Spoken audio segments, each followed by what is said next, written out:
بڑی عبارت ہے. والله أعلم أن النصيح بالذات الواجب الوجود المستلزم عين جميع صفات الكمال. بس. بسم اللہ الرحمن الرحیم. الحمدللہ میں جو الحمد ہے اس کے بارے میں گفتگو ہوئی تھی. اس کے بعد ہے للہ. للہ میں لام ہے جارہ، اس کے معنی کی وضاحت کی حاجت نہیں ہے، یعنی نظری نہیں ہے، کیونکہ شرح تہذیب جس درجے کی کتاب ہے، یہاں تک آپ کچھ ایسی کتابیں پڑھ چکے ہوتے ہیں جن میں حروف جر وغیرہ ان کے معنی کا بیان آ چکا ہوتا ہے. تو اس لیے اس کی وضاحت کی حاجت نہیں تھی. لیکن اس کے بعد ہے اس میں جلالت. ذہن میں رکھیں، اس میں جلالت میں جو گفتگو ہے وہ تو کئی لحاظ سے ہے، لیکن ہر لحاظ سے نظری نہیں ہے. اب اس میں جلالت اللہ، اس کا اطلاق کس ذات پہ کیا جاتا ہے؟ اس میں کوئی نظری بات نہیں ہے، کوئی شبہ نہیں ہے جی، کسی طرح کا کوئی شبہ نہیں ہے، کسی طرح کی کوئی ایسی چیز نہیں ہے کہ بھئی جس کو بیان کرنے کی ضرورت ہو. ہر عام و خاص کو معلوم ہے، ہر مسلمان کو، ہر چھوٹے بڑے کو، کہ اللہ اس کا اطلاق کس ذات پہ کیا جاتا ہے. اس لیے اس لحاظ سے یہ نظری نہیں ہے. توجہ ہے؟ بات سمجھ رہے؟ اصل میں اس لحاظ سے انہوں نے گفتگو کرنی ہے جس لحاظ سے یہ نظری ہے، جس لحاظ سے یہ نظری ہے. بات سمجھے؟ توحید اس کا نام ہے، اس لحاظ سے یہ نظری نہیں ہے. میں نے کہا توحید کو بلاؤ، آپ کو کسی لحاظ کوئی سوچ و بچار کرنے کی ضرورت نہیں پڑے گی، آپ جانتے توحید کو آپ بلا کر لے آئیں گے. اب سوال یہ ہوا کہ تیرا نام توحید کیوں ہے؟ ٹھیک ہو گیا؟ یہ تو مصدر وحد یوحد توحیدن کا، تو یہ تیرا نام توحید کس لحاظ سے؟ ہو سکتا ہے توحید اس کو بیان ہی نہ کر پائے. میں نے پوچھا تیرا نام کیا ہے؟ کہے توحید. تو تیرا نام توحید کس وجہ سے؟ توحید تو مصدر ہے، تمہارے اوپر اس کا اطلاق کیوں کیا جاتا ہے؟ کس اعتبار سے؟ یہ نظری ہے، یہ نظری ہے. یہ شچوپج میں پڑ جائے گا کہ بھئی پتہ نہیں توحید میرے ابا نے کس لحاظ سے، میرا ابا جو ہے وہ بلاغت کے کون سے ضابطے سے واقف تھا، تو اس نے اس لحاظ سے جو ہے وہ میرا نام توحید رکھ دیا جی. تو میں بات یہ آپ کو بتانا چاہ رہا ہوں کہ ایک ہی شے من وجہ بدیہی ہو سکتی ہے، من وجہ نظری ہو سکتی ہے، من وجہ شدید نظری ہو سکتی ہے. تو اس میں جلالت کا اطلاق ذات باری تعالیٰ پر ہے، اس میں کسی قسم کی کوئی نظری بات نہیں ہے، یہ اجلا بدیہیات سے ہے. ٹھیک ہو گیا؟ لیکن اس میں جلالت کچھ اس میں ایسی وجوہ ہیں جس لحاظ سے وہ نظری ہے. ان میں سے ایک وجہ کی طرف یہ اشارہ کر رہے. بات سمجھیں، اصل چیز یہ ہے، اختلاف ہے اس بات میں کہ اس میں جلالت اصل وضع کے اعتبار سے اس کی وضع جزئی حقیقی کے لیے ہے، ذات واحدہ معینہ مشخصہ کے لیے ہے، یا اس کی وضع ایک مفہوم کلی کے لیے ہے، اور وہ کلی ایک ہی فرد میں منحصر ہونے کی وجہ سے صرف اسی پر اس کا اطلاق کیا جاتا ہے. بات پہ توجہ دیں. اس میں جلالت کے بارے میں اختلاف ہے کہ وہ اصل وضع یہ لفظ ذہن میں رکھیں، اصل وضع کے لحاظ سے وہ موضوع ہے ذات واحدہ معینہ مشخصہ کے لیے، یا اصل وضع کے اعتبار سے اس کی وہ موضوع ہے ایک مفہوم کلی کے لیے جس کا ایک ہی فرد ہے. دیکھیں سورج، شمس، فلاسفہ کا یہ کہنا ہے کہ شمس کی جو وضع ہے وہ ایک مفہوم کلی کے لیے ہے، ایک ایسا جرم جو از خود روشن ہو اور دوسروں کو روشن کرے. اس مفہوم کلی کے لیے وضع ہے شمس کی، البتہ اس کا فرد ایک ہے، اس کا فرد ایک ہے، اصل وضع میں تعین نہیں ہے، اصل وضع میں اس میں وہ وضع اصل وضع کے لحاظ سے معین مشخص نہیں ہے۔ اس کی مثال، اور اس مثال سمجھیں، بات آپ کے ذہن میں آ جائے گی۔ ہاذا کر لیں، ہاذا تو جو ہے ہاذا، تو ہاذا کی وضع کس کے لیے ہے؟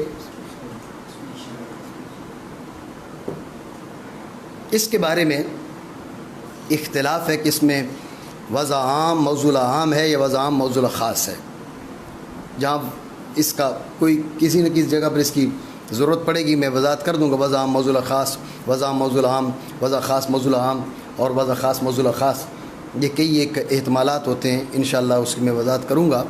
فی الحال آپ یہ بات ذہن میں رکھیں کہ ایک رائے یہ ہے کہ ہاذا کی وضع کس کے لیے ہے؟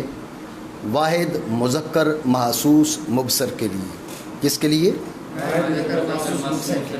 دیکھیں، واحد مذکر محسوس مبصر، یہ کلی ہے جزئی ہے؟ یہ تو کلی ہے، سمجھے بات کو؟ واحد مذکر محسوس مبصر، واحد مذکر محسوس مبصر، واحد مذکر محسوس مبصر، بات سمجھے؟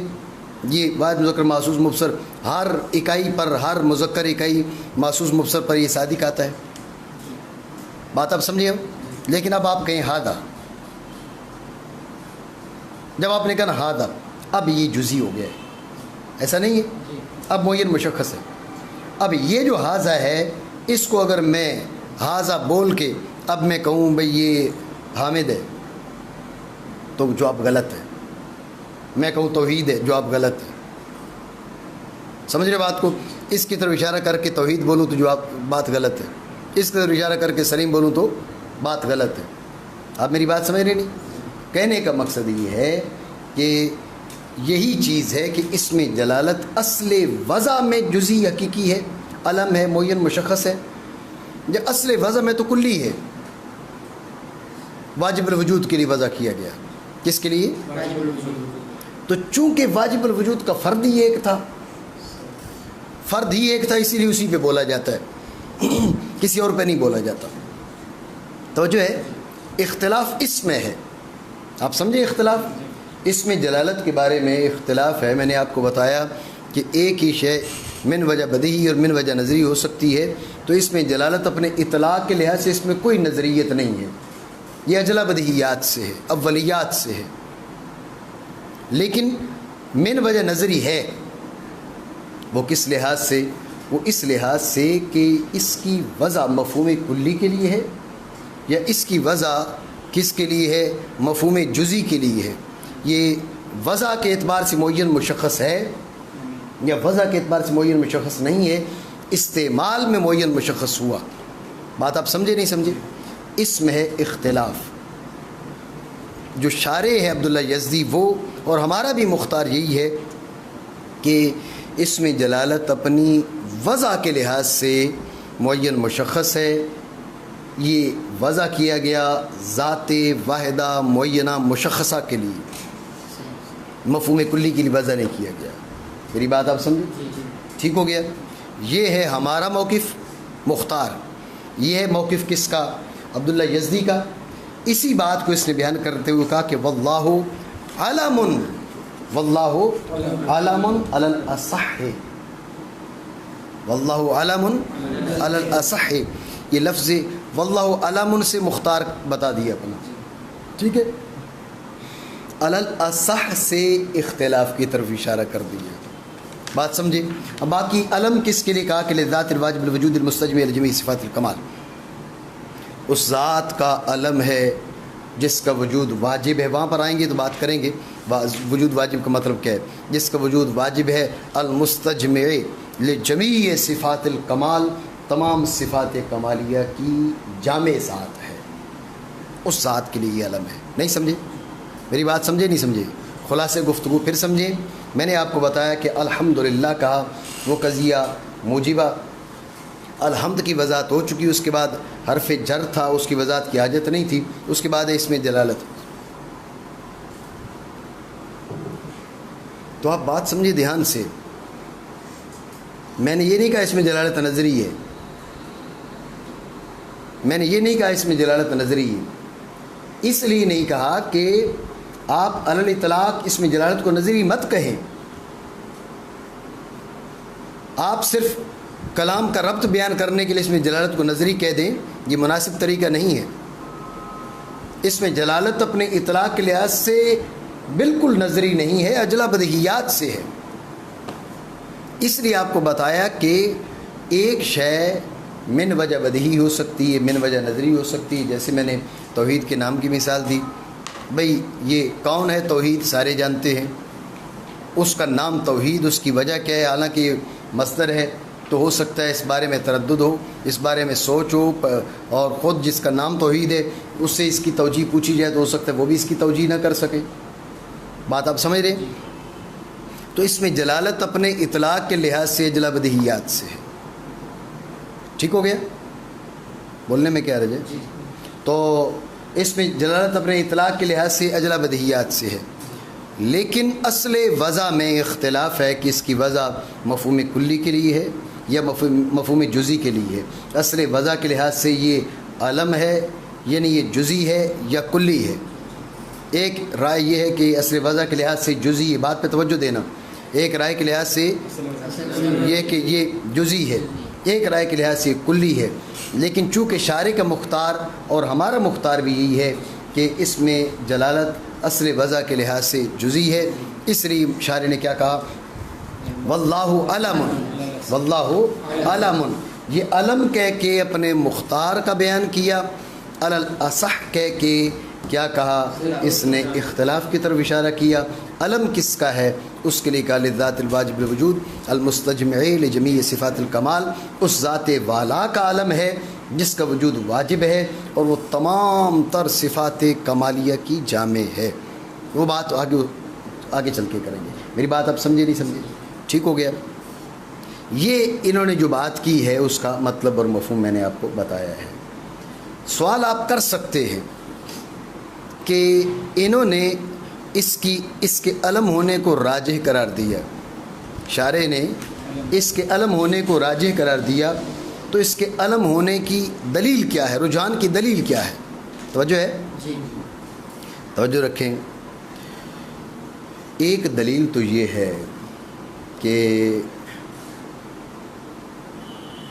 اگر اس کی وضع و مفہوم کلی کے لیے، تو اب لا الہ الا اللہ کا مطلب آپ دیکھیں، لا الہ الا اللہ کا ترجمہ کریں دونوں تقدیروں پر۔ ایک تقدیر ہے جب آپ اس کو بنائیں جزئی حقیقی، ایک تقدیر ہے آپ اس کو بنائیں کلی۔ لا الہ الا اللہ کا مطلب ہے کوئی معبود نہیں مگر جزئی حقیقی، جس میں تعدد نہیں، کثرت نہیں۔ یہ توحید بنی نہیں بنی؟ جی، لا الہ الا اللہ نہیں کوئی معبود مگر ایک مفہوم کلی جس میں کثرت ہے، ہو سکتی ہے، جس میں تعدد ہو سکتا ہے۔ یہ توحید بنی؟ بنی نہیں بنی نا؟ تو لا الہ الا اللہ بالاتفاق کلمہ توحید ہے، لیکن اگر اس کی وضع اس میں جلالت کی مفہوم کلی کے لیے بنائیں تو یہ افادہ توحید میں قاصر ہے۔ اس کی وضع مفہوم جزئی کے لیے بنائیں اب افادہ توحید میں کامل ہے، تو لہٰذا کیا ہونا چاہیے؟ اس کی وضع مفہوم کلی کے لیے نہیں، مفہوم جزئی کے لیے ہونی چاہیے۔ ایک دلیل آئی ذہن میں، بات آپ سمجھے۔ دوسری دلیل سمجھیں۔ دوسری دلیل یہ ہے کہ اگر اس میں جلالت کی وضع ہو مفہوم کلی کے لیے، اس میں جلالت کی وضع ہو مفہوم کلی کے لیے، تو اب آپ اس کے معنی کیا کریں گے؟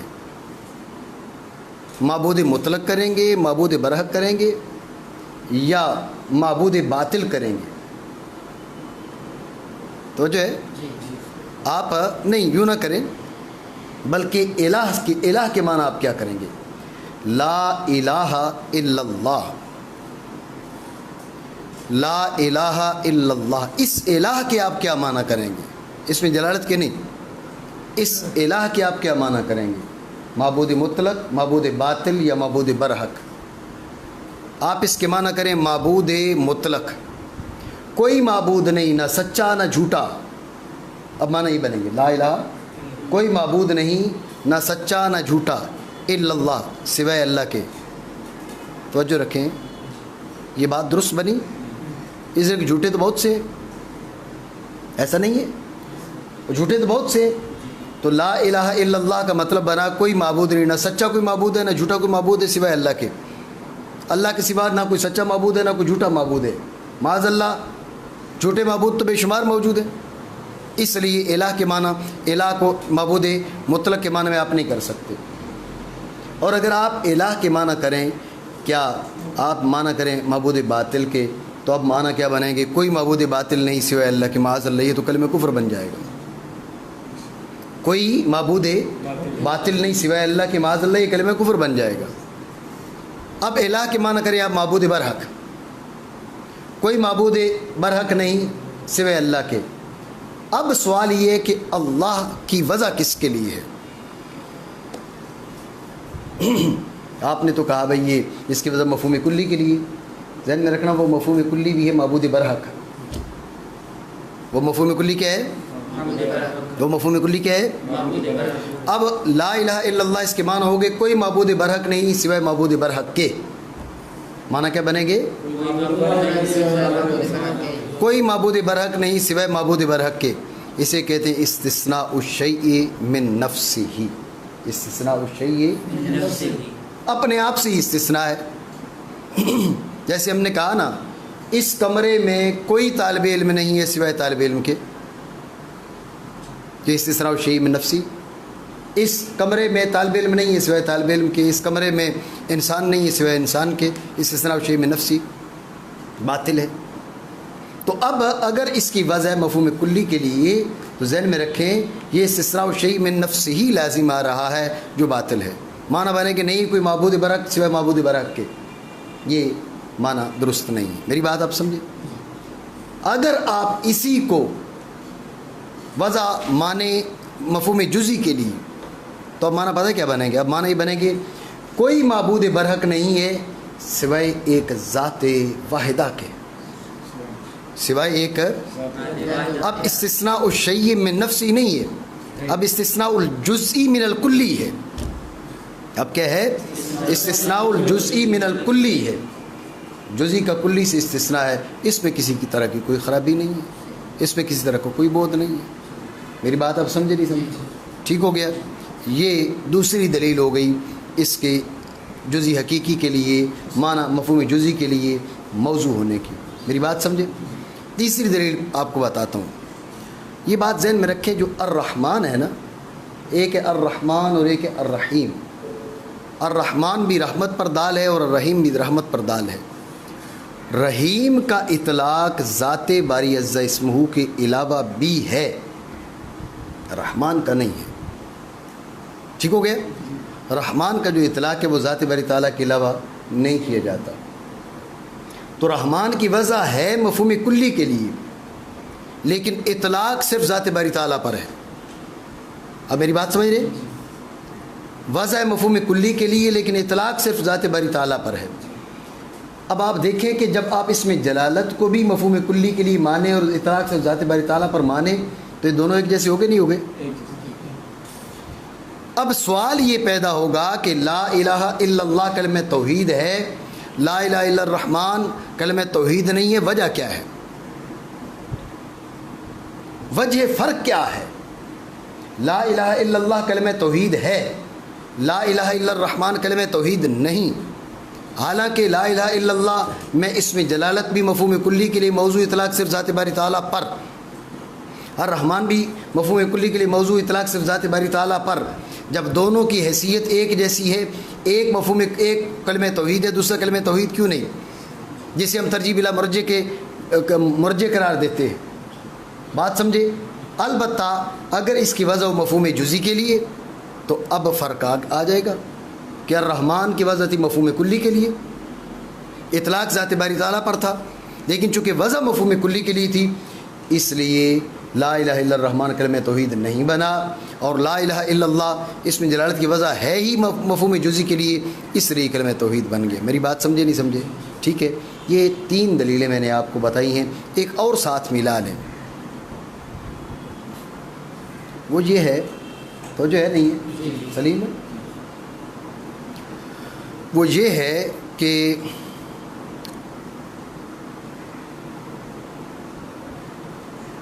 جیسے الفاظ کے اندر، جیسے حقیقت میں صفات کے اجرا کے لیے ایک ذات ضروری ہے، صفات کے قیام کے لیے ایک ذات ضروری ہے کہ جس کے ساتھ وہ قائم ہوں۔ صفات قائم کسی ذات کے ساتھ ہوں گی، صفات کے قیام کے لیے ایک ذات ضروری ہے جس کے ساتھ وہ قائم ہوں، حقیقت میں اور نفس امر میں۔ یوں ہی کلام میں ان صفات پر دلالت کرنے والے الفاظ اس چیز کا تقاضا کرتے ہیں کوئی ایسا لفظ ہو جو ذات پر دلالت کرے، تاکہ ہم الفاظ میں اس کے ساتھ قائم ہو سکیں۔ میری بات نہیں سمجھ رہے آپ؟ بات یہ کہ یہ محبوب شاہ صاحب، ٹھیک ہے، ہم نے کہا جی یہ سید ہے، ٹھیک ہے، سید ہونا وصف ہے، صفت ہے، بندہ ہوگا تو سید ہوگا نا، یہ ہوا میں ہی سید ہو جائے گا، کوئی ذات ہوگی تو سید ہوگی نا، یا بغیر شخصیت کے ہی سید ہو جائے گی؟ بھائی صفت سیادت گھوم رہی ہے بغیر کسی ذات کے، ایسا ہو سکتا ہے؟ تو نفس امر میں صفت چاہتی ہے کہ کوئی ہو جس کے ساتھ میں کھڑی ہوں، میں اس کے ساتھ قائم ہوں، یہ صفت تقاضا کرتی ہے نفس امر میں، حقیقت میں۔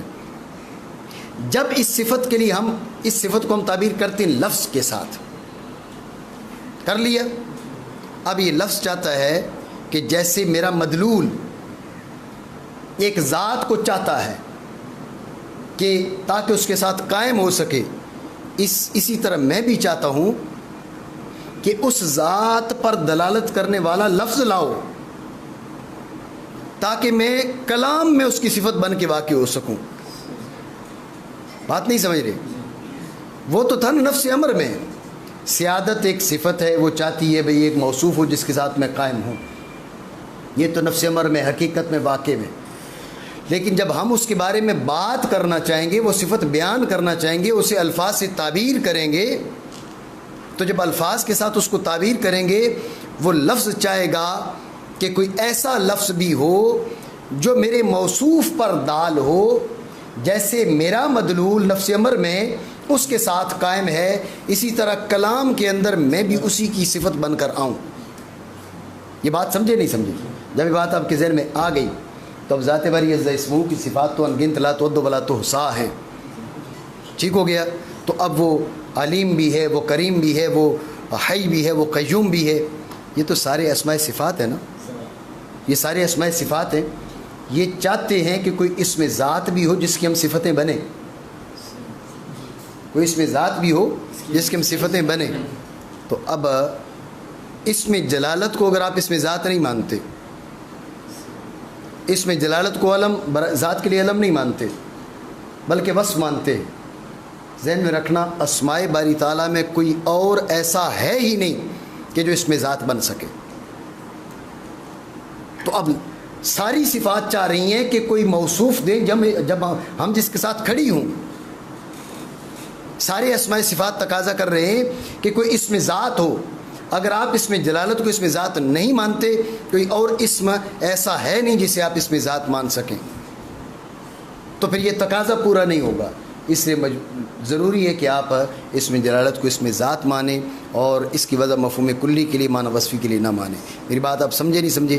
یہ چار میں نے آپ کو دلیلیں بتائی ہیں، میں اختصار سے دہراتا ہوں، مزید اس پہ گفتگو ہے وہ انشاءاللہ کل کریں گے، پیریڈ تمہارا مکمل ہو گیا ہے۔ خلاصہ پھر سمجھیں، سوال ہم نے یہ کیا کہ انہوں نے کہا کہ اس میں جلالت کے وہ علم ہے، الاصح اس کو راجح قرار دیا، وجہ رجحان کیا ہے؟ تو وجہ رجحان کی جمالی تقریر آپ کہہ سکتے ہیں کہ اس پہ دلائل قائم ہیں، دلائل کا تقاضا یہ کہ راجح ہے، جی، تو دلائل کا تقاضا یہ کہ راجح ہے۔ تو اب سوال یہ ہوگا کہ وہ دلائل، تو پہلی دلیل یہ ہے، توجہ رکھیں کہ اگر آپ اس کی وجہ اس میں جلالت کی مفہوم کلی کے لیے مانتے ہیں تو ذہن میں رکھنا لا الہ الا اللہ یہ افاد توحید میں قاصر ہے، کیونکہ معنی بنے گے لا الہ الا اللہ نہیں ہے کوئی معبود سوائے ایک مفہوم کلی کے لیے جس میں تعدد تکسر ہو سکتا ہے، توحید نہ بنے۔ اگر اس کی وجہ مفہوم جزئی کے لیے مانے تو اب افاد توحید میں کامل ہے، لا الہ الا اللہ، کوئی معبود سوائے ایک ذات واحدہ معینہ مشخصہ کے، یہ توحید ہے۔